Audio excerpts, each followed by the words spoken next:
تو وہ شخص صاحب نصاب ہوگا اور اس کے سال گزرنے کے بعد اس پر زکوٰۃ فرض ہوگی۔ اب مثال کے طور پر اگر کسی کے پاس 1 تولہ سونا ہے اور اس کے پاس 1 چاندی کی انگوٹھی موجود ہے، تو 1 تولہ سونا تقریباً 60,000 سے زائد کا ہے، اور 1 تولہ چاندی یا 1 انگوٹھی چاندی کی ہے، تو یہ دونوں ملا کر 62-63,000 یا 61,000 تک پہنچ جائیں گے۔ تو 42,000 کی مقدار سے اس کی مقدار بڑھ گئی ہے، تو اس پر وہ صاحب نصاب ہوگا اور سال پورا ہونے پر اس پر زکوٰۃ بھی فرض ہوگی۔ بہت ساری اسلامی بہنوں کے پاس سونا ہوتا ہے، یا اسلامی بھائیوں نے اپنے گھر میں سونا رکھا ہوا ہوتا ہے، اور ان کے ذہن میں یہ ہوتا ہے یا انہوں نے کہیں سے یہ سنا ہوا ہوتا ہے کہ اگر سونا 7.5 تولے ہوگا تو ہی زکوٰۃ فرض ہوگی، اس سے کم ہوگا تو زکوٰۃ فرض نہیں ہوگی۔ بعض اوقات اگر کسی کے پاس سونا 7.5 تولے سے جاتا ہے تو وہ ان کو گفٹ کر دیتے ہیں اور 7.5 تولے سے اپنا سونا کم کر لیتے ہیں، تو وہ سمجھیں کہ اس کی وجہ سے زکوٰۃ فرض نہیں ہو۔ حالانکہ ایسا نہیں ہے۔ اگر آپ کے پاس سونے کے ساتھ چاندی یا روپیہ پیسہ یا مال تجارت، ان میں تینوں میں سے کوئی بھی ایک چیز موجود ہے تو آپ صاحب نصاب ہیں اور سال گزرنے پر آپ پر زکوٰۃ فرض ہوگی۔ ٹھیک ہے جی، ایک کال چلا دیجیے۔ مفتی صاحب سے ایک سوال عرض ہے۔ مفتی صاحب جیسے بھی زمانہ تو آج لون کا ایک دم بول بالا ہے، ہر کوئی لون لیتا ہے، چاہے اسے گاڑی لینا ہے، اسے گھر لینا ہے، اسے فریج لینا ہے، اسے کوئی بھی چیز بائک لینا ہے تو لون لیتا ہے۔ اب اس کے پاس سمجھو سونا ہے 10 لاکھ روپے کا، مگر اس نے گھر پہ لون لیا ہے وہ 50 لاکھ کا ہے، گاڑی لی ہے اس پہ 20 لاکھ لون ہے، اسے کل ملا کے اس نے کم و بیش 70 سے 80 لاکھ روپے کا لون بھر رہا ہے وہ، اور اس کے بعد 20-25 لاکھ روپے کا سونا یا زیور سب کچھ موجود ہے۔ تو اب ایسی صورت میں کیا اس کے پاس زکوٰۃ واجب ہوگا یا نہیں ہوگا؟ جی حضور۔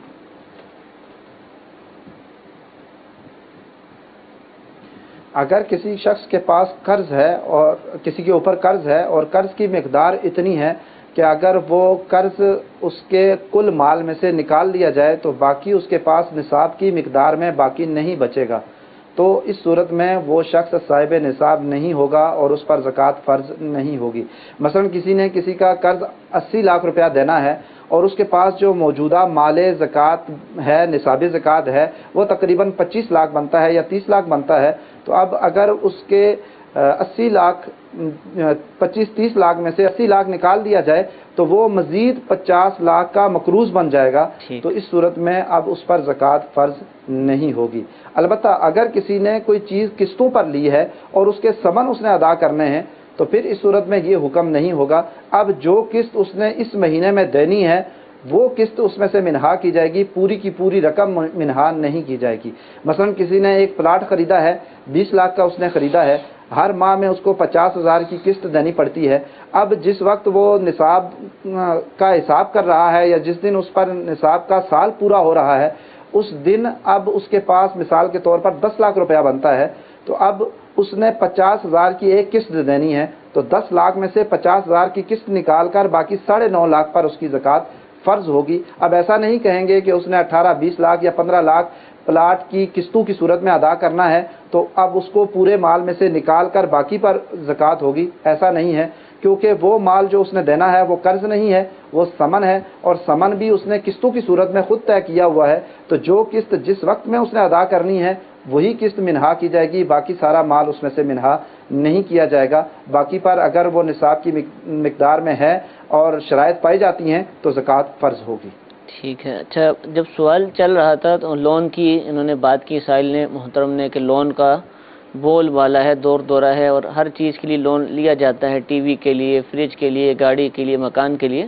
تو اس وقت ایک بیان کی طرف میرا ذہن جا رہا تھا، نگران شورا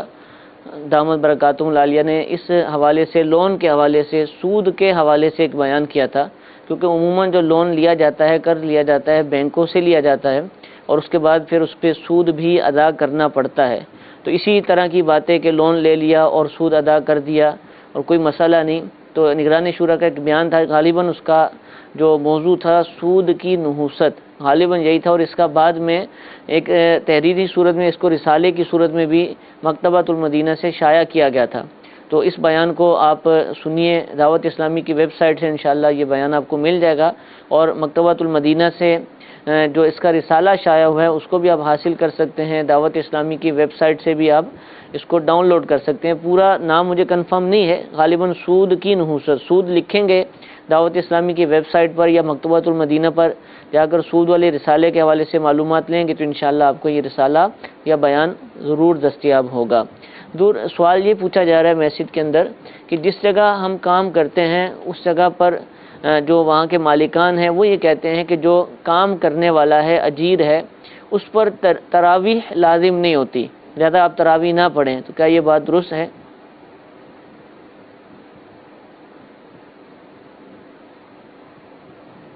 میں آپ کا یہ جواب آج کرنے سے پہلے ایک جو آپ نے پیاری بات کی ہے اسی کو تھوڑی سی مزید وضاحت کر دیتا ہوں، تاکہ اگر کوئی سائل یہاں سن رہا ہے اور وہ اس رسالے تک نہیں پہنچ پا رہا تو وہ کچھ نہ کچھ سمجھ لے، اور اللہ کرے کہ ایسے کا اگر کہیں گناہ کے کام میں اللہ نہ کرے پڑا ہوا ہے تو اس سے توبہ کا ذہن بن جائے. کہ یہ جو کسی بھی جگہ سے ایسا قرض لینا کہ جس کے اوپر کچھ اضافی رقم دینی پڑ جائے، ٹھیک، تو یہ اضافی رقم دینا سود ہے، کیونکہ آپ نے جو رقم لی ہے وہ قرض ہے، اور قرض پر جو آپ دے رہے ہیں اضافی وہ قرض پر نفع ہے، اور حدیث مبارکہ ہے کل قرض جر نفعا فہو ربا، کہ ہر وہ قرض جو نفع لے کر آئے وہ سود ہے. تو اب آپ نے جو وہاں سے رقم لی ہے وہ قرض ہے، اور اس کے اوپر جو مزید اضافی رقم دے رہے ہیں وہ سود ہے. اور سود کے بارے میں بہت سخت وعیدیں احادیث مبارکہ کے اندر آئی ہیں. یہاں تک فرمایا ہے کہ 1 درہم سود کی رقم کھانے والا ایسا ہے کہ گویا کہ اپنی ماں کے ساتھ 33 مرتبہ منہ کالا کرتا ہے. تو یہ کتنی سخت وعید ہے. اور پھر جب سود کی رقم کوئی ادا کر رہا ہوتا ہے عموماً لوگوں کا ذہن یہ ہوتا ہے کہ ہم جب قرض لے لیں گے تو اب ہم خوشحال ہو جائیں گے، اپنا مکان بنا لیں گے، بچوں کی شادی کر لیں گے، یا کوئی اور ایسی چیز جو گھر کی ضرورت کی ہے وہ ہم بنا لیں گے، اور اس کے بعد آہستہ آہستہ کر کے قسطوں کی صورت میں ہم قرض ادا کر دیں گے، اور سمجھتے ہیں کہ یہ ہمارے لیے معاون ہو جائے گا اور ہماری معاشی تبدیلی کا سبب بن جائے گا. حقیقت میں اس طرح نہیں ہوتا. سود کی نحوست اور بے برکتی اتنی ہے کہ وہ حلال مال کو بھی لے کر ڈوبتا ہے، اور اس کی وجہ سے مال بڑھتا نہیں ہے، مال کم ہوتا ہے. بظاہر چند لمحوں کے لیے، چند دنوں کے لیے، چند مہینوں کے لیے، یا بعض اوقات چند سالوں کے لیے ہمیں مال بڑھتا ہوا یا فائدہ ہوتا نظر آ رہا ہوتا ہے، لیکن وہ اس پورے کے پورے حلال مال کو اپنی لپیٹ میں لے. جی مفتی صاحب سے ہمارا رابطہ منقطع ہو گیا. انشاءاللہ جیسے ہی رابطہ ہوتا ہے انشاءاللہ دوبارہ سوالات کا سلسلہ شروع کرتے ہیں. تو سود کے حوالے سے مفتی صاحب مدنی پھول ارشاد فرما رہے تھے. تو نگران شورا کا جو رسالہ یا جس بیان کی طرف میں نے اشارہ کیا ہے آپ اس کو ضرور حاصل کریں. اور دعوت اسلامی کے اگر مدنی ماحول سے وابستہ ہو جائیں گے، مدنی چینل دیکھتے رہیں گے، اور بالخصوص جو امیر اہل سنت دامت برکاتہم العالیہ کا سلسلہ ہے اور بہت ہی پیارا سلسلہ ہے مدنی مذاکرہ، تو اس میں آپ کو انشاءاللہ عز و جل اس طرح کی باتیں سیکھنے کا، سننے کا، سمجھنے کا انشاءاللہ موقع ملے گا. کیونکہ بعض چیزیں ایسی ہوتی ہیں کہ انسان ان کے بارے میں سن تو رہا ہوتا ہے، جیسے سود حرام ہے بچپن سے ہم سنتے آ رہے ہیں، لیکن پاکستان کے اندر ہی اگر ہم دیکھیں تو بے شمار طرح کی اسکیمیں ایسی ہیں کہ جو سود پر مبنی ہیں، اور لوگوں کو تھوڑا سا شک و شبہ بھی ہو رہا ہوتا ہے کہ اس میں سود ہے، لیکن چونکہ آخرت کی طرف توجہ نہیں ہوتی، میلان نہیں ہوتا، فکر آخرت کا جو معاملہ ہے وہ بہت کمزور ہوتا ہے، تو انسان ایسی چیزوں کے اندر مبتلا ہو جاتا ہے، اور نہ کرتے بھی سود جیسی نحوست کے اندر مبتلا ہو کر سودی قرض لے بیٹھتا ہے. اور اس کے بعد پھر جو اس کا معاملات ہیں قرض کے حوالے سے، اس کے کاروبار کے حوالے سے، تجارت کے حوالے سے جو بے برکتیاں اس کے مال کے اندر پائی جاتی ہیں،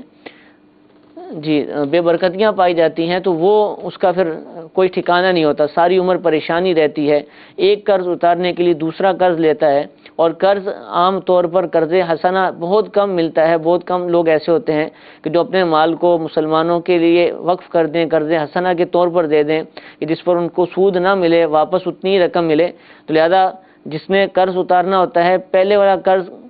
خواہ جو ہے یا تو وہ سودی رقم بڑھاتا رہتا ہے، وہ بھی ایک اس کے اوپر ڈبل ہوتا رہتا ہے. بعض لوگ تو ایسے ہوتے ہیں کہ 10 روپے لیا لیکن سود چڑھ کر وہ 10 روپے 20 روپے بن چکے ہوتے ہیں، کیونکہ وہ سود کی رقم ادا کرنے کے لیے بھی رقم نہیں ہوتی، اصل قرض لوٹانے کی بھی ان کو توفیق نہیں مل پاتی، اب مجبوراً وہ دوسرا قرض لیتے ہیں۔ دوسرے قرض کی صورت میں پھر جو عام طور پہ صورتحال ہے، پھر ان کو وہ سود پر لینا پڑتا ہے۔ تو ایک گناہ کیا، اب اس کو ختم بھی نہیں کر پا رہے اور مزید گناہوں کا ایک سلسلہ جاری ہو جاتا ہے۔ تو اس طرح نہیں کرنا چاہیے۔ جو دین متین کے، دین اسلام کے احکام ہیں ان کو سمجھنا چاہیے۔ سود کے حوالے سے جو قرآن پاک کے اندر، حدیث کریمہ کے اندر جو وعیدات آئی ہیں ان کو سمجھنے کے لیے اس کے حوالے سے جو کتابیں ہیں، جو بیانات علماء نے کی ہیں، ان کو سنیں، ان کو پڑھیں۔ ابھی پچھلے دنوں ہی، پچھلے 2 ہفتے جو گزرے ہیں اس کے اندر الحمدللہ مفتی علی اصغر عطاری دامت برکاتہم العالیہ نے، جو ابھی ان کا ایک مدنی دورہ ہوا تھا مرکز الاولیاء لاہور میں اور دیگر پنجاب کے شہروں میں، آپ تشریف لے گئے تھے، وہاں کے تاجران میں آپ نے الحمدللہ سود کے حوالے سے بیانات کیے، سلسلے کیے، سود کیا ہے، اس موضوع پر الحمدللہ 2 سلسلے مدنی چینل پر پچھلے دنوں غالباً پیر کے دن جو گزرے ہیں پچھلے 2 ہفتے، عشاء کی نماز کے بعد الحمدللہ ان سلسلوں کو نشر کیا گیا تھا اور اس کی بہت زیادہ پذیرائی بھی ہوئی۔ سود کے حوالے سے کافی تفصیلات بھی الحمدللہ عز و جل مفتی صاحب نے اپنے ان سلسلوں کے اندر بیان کی ہیں، تو آپ ان سلسلوں کو بھی سنیں، انشاءاللہ وہ سلسلے آپ کو بآسانی دعوت اسلامی کے ویب سائٹ پر دستیاب ہوں گے۔ سود کیا ہے، اور اسی طرح کی بہت ساری چیزیں سیکھنے کے لیے، سمجھنے کے لیے، جو کہ عام طور پر فقہی مسائل، یعنی جو مسائل جن کو مسئلہ کہتے ہیں عرف عام کے اندر، ان پر مشتمل ہوتی ہیں۔ دارالافتاء اہل سنت، جیسا کہ آپ یہ سلسلہ دیکھ رہے ہیں، دارالافتاء اہل سنت دعوت اسلامی کا ایک شعبہ ہے، اس شعبے کے جو شاخیں ہیں ان شاخوں میں سے ایک سلسلہ بھی ہے کہ دارالافتاء اہل سنت کے مفتیان کرام سلسلوں میں تشریف لاتے ہیں اور جوابات عطا فرماتے ہیں۔ تو یہ جو آپ سلسلہ دیکھ رہے ہیں یا اسی طرح کے اور سلسلے دیکھتے ہیں، ان کے جو مدنی گلدستے ہوتے ہیں، کلپس ہوتے ہیں، ان کو بھی الحمدللہ ایک موبائل اپلیکیشن کے اندر اپلوڈ کیا جاتا ہے۔ دارالافتاء اہل سنت نام کی اپلیکیشن ہے، دعوت اسلامی کی مجلس IT نے اس کو بنایا ہے، تو اس اپلیکیشن کو بھی اپنے پاس ڈاؤن لوڈ کر لیجئے اور اس کے اندر سیٹنگز کے اندر جا کر آپ رجسٹرڈ ہو جائیے۔ جب رجسٹرڈ ہو جائیں گے تو انشاءاللہ روزانہ کی بنیاد پر انشاءاللہ آپ کو اپڈیٹس بھی آتی رہیں گی، نئے نئے مدنی گلدستے بھی آتے رہیں گے، تحریری فتاوی بھی آپ کو انشاءاللہ عز و جل ملتے رہیں گے، اور بہت سارے مسائل کے جو ایک عام مسلمان کو سیکھنے چاہیے، آپ کے کہے بغیر خود بخود آپ تک روزانہ پہنچیں گے، اور اس طرح جب پہنچیں گے تو انشاءاللہ عز و جل پڑھنے کا، سننے کا، دیکھنے کا موقع بھی ملے گا، علم دین حاصل کرنے کا موقع بھی ملے گا۔ مفتی صاحب ہمارے ساتھ موجود ہیں، انشاءاللہ ایک اور کال مفتی صاحب کے لیے ہم چلاتے ہیں۔ جی حضور،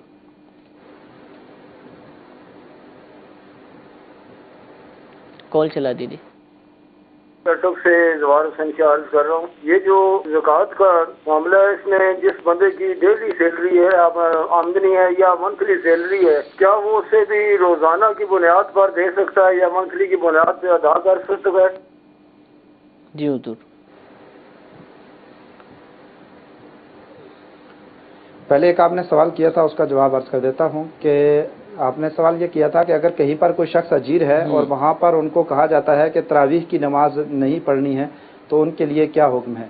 تو اس کے لیے یہ ہے کہ تراویح کی نماز پڑھنا سنت مؤکدہ ہے، اور اس کو چھوڑنے کی عادت بنانے والا شخص فاسق ہے اور گناہ گار ہے۔ تو اگر ایسی جگہ پر نوکری ہے کہ جہاں پر اس کو سنت مؤکدہ پڑھنے کی اجازت نہیں ہے، تو اب اس صورت میں یا تو وہ سنت پڑھنے کی اجازت لے، تراویح پڑھنے کی اجازت لے، اور اگر اجازت نہیں ملتی ہے تو اس صورت میں اب وہ وہاں سے نوکری چھوڑ دے۔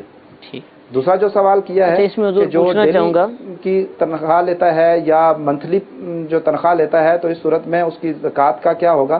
تو زکوٰۃ سال میں 1 مرتبہ فرض ہوتی ہے۔ اگر اس کے پاس نصاب کی مقدار میں رقم پہنچ گئی ہے اور اس کے بعد جس دن اسلامی سالوں کے اعتبار سے، اسلامی مہینوں کے اعتبار سے اس پر سال پورا ہو رہا ہے تو اس دن اس پر زکوٰۃ فرض ہوگی۔ جتنا بھی مال اس کی ملکیت میں ہوگا اتنے پر زکوٰۃ فرض ہوگی۔ اگر پچھلے مہینوں میں کچھ تنخواہ خرچ ہو چکی ہے تو اس پر زکوٰۃ نہیں ہوگی۔ جس دن سال پورا ہو رہا ہے نصاب پر، اس دن جتنی بھی مال ہوگا اس پر زکوٰۃ فرض ہوگی، بھلے وہ 1 دن پہلے کی سیلری آئی ہو یا 1 مہینہ پہلے کی آئی ہو یا 2 مہینے کی پہلے آئی ہو، وہ اگر رکھی ہوئی ہے تو اس پر زکوٰۃ فرض ہوگی۔ ٹھیک ہے حضور، تراویح والا جو جواب آپ نے ارشاد فرمایا کہ ممکن ہے کہ جو لوگ کہہ رہے ہیں کہ تراویح نہیں پڑھنی، ہو سکتا ہے وہ جماعت سے منع کرتے ہوں،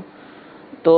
جماعت سے روکنا ان کا کیسا؟ کیونکہ بعض دفعہ ایسی ڈیوٹیاں ہوتی ہیں کہ وہ وقت ہی ایسا ہوتا ہے کہ وہاں ڈیوٹی دینی، جیسے گارڈ کی ڈیوٹی ہے تو اگر وہ جماعت میں شریک ہونے چلا جائے گا تراویح کی تو وہ اپنی ڈیوٹی نہیں دے پائے گا، تو کیا یہ منع کرنا ان کا درست کہلائے گا یا یہ منع کرنے میں بھی وہ گناہ گار ہوں گے؟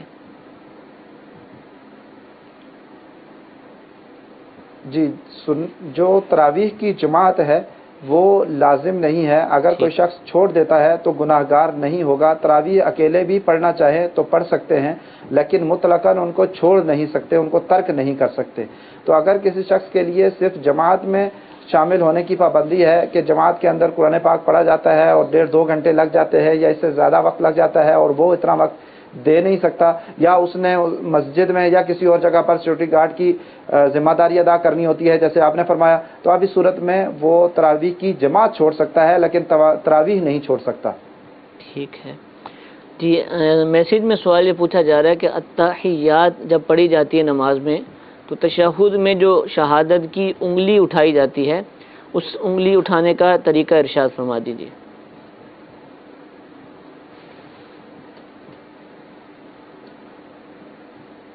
اس کے حدیث مبارکہ کے اندر 2-3 طریقے آئے ہیں۔ جو ہمارے ہاں رائج ہے اور معروف طریقہ ہے وہ یہ ہے کہ جب اشہد اللہ الہ کہا جائے تو اس وقت جو اپنی درمیان والی انگلی ہے اور انگوٹھا ہے ان دونوں کا گھیرا بنایا جائے اور جو 2 چھوٹی انگلیاں ہیں ان کو اپنی ہتھیلی کے ساتھ ملا لیا جائے اور شہادت کی انگلی کو کھڑا کیا جائے۔ تو اب اس صورت میں اشہد اللہ الہ پر یہ انگلی کھڑی کی جائے گی اور الا اللہ پر یہ انگلی رکھ دی جائے گی اور ہاتھ سیدھا کر دیا جائے گا۔ بعد میں اس کو انگلی کو ہلاتے رہنا یا اس انگلی کو اپنی ہی جگہ پر ایک ہی جگہ پر کھڑے رکھنا یہ نہیں ہوگا، بلکہ اس صورت میں اب وہ جب الا اللہ کہیں گے تو وہ انگلی نیچے رکھ دی جائے گی اور ہاتھ سیدھا کر کے گھٹنے کے اوپر رکھ کر جو انگلیاں ہیں ان کو قبلہ کی طرف قبلہ رخ کر کے سیدھا کر دیا جائے گا۔ اچھا، یہ ضروری ہے اگر کسی نے انگلی نہ اٹھائی یا اس کے ذہن میں نہ رہا تو کیا نماز ہو جائے گی اس کی؟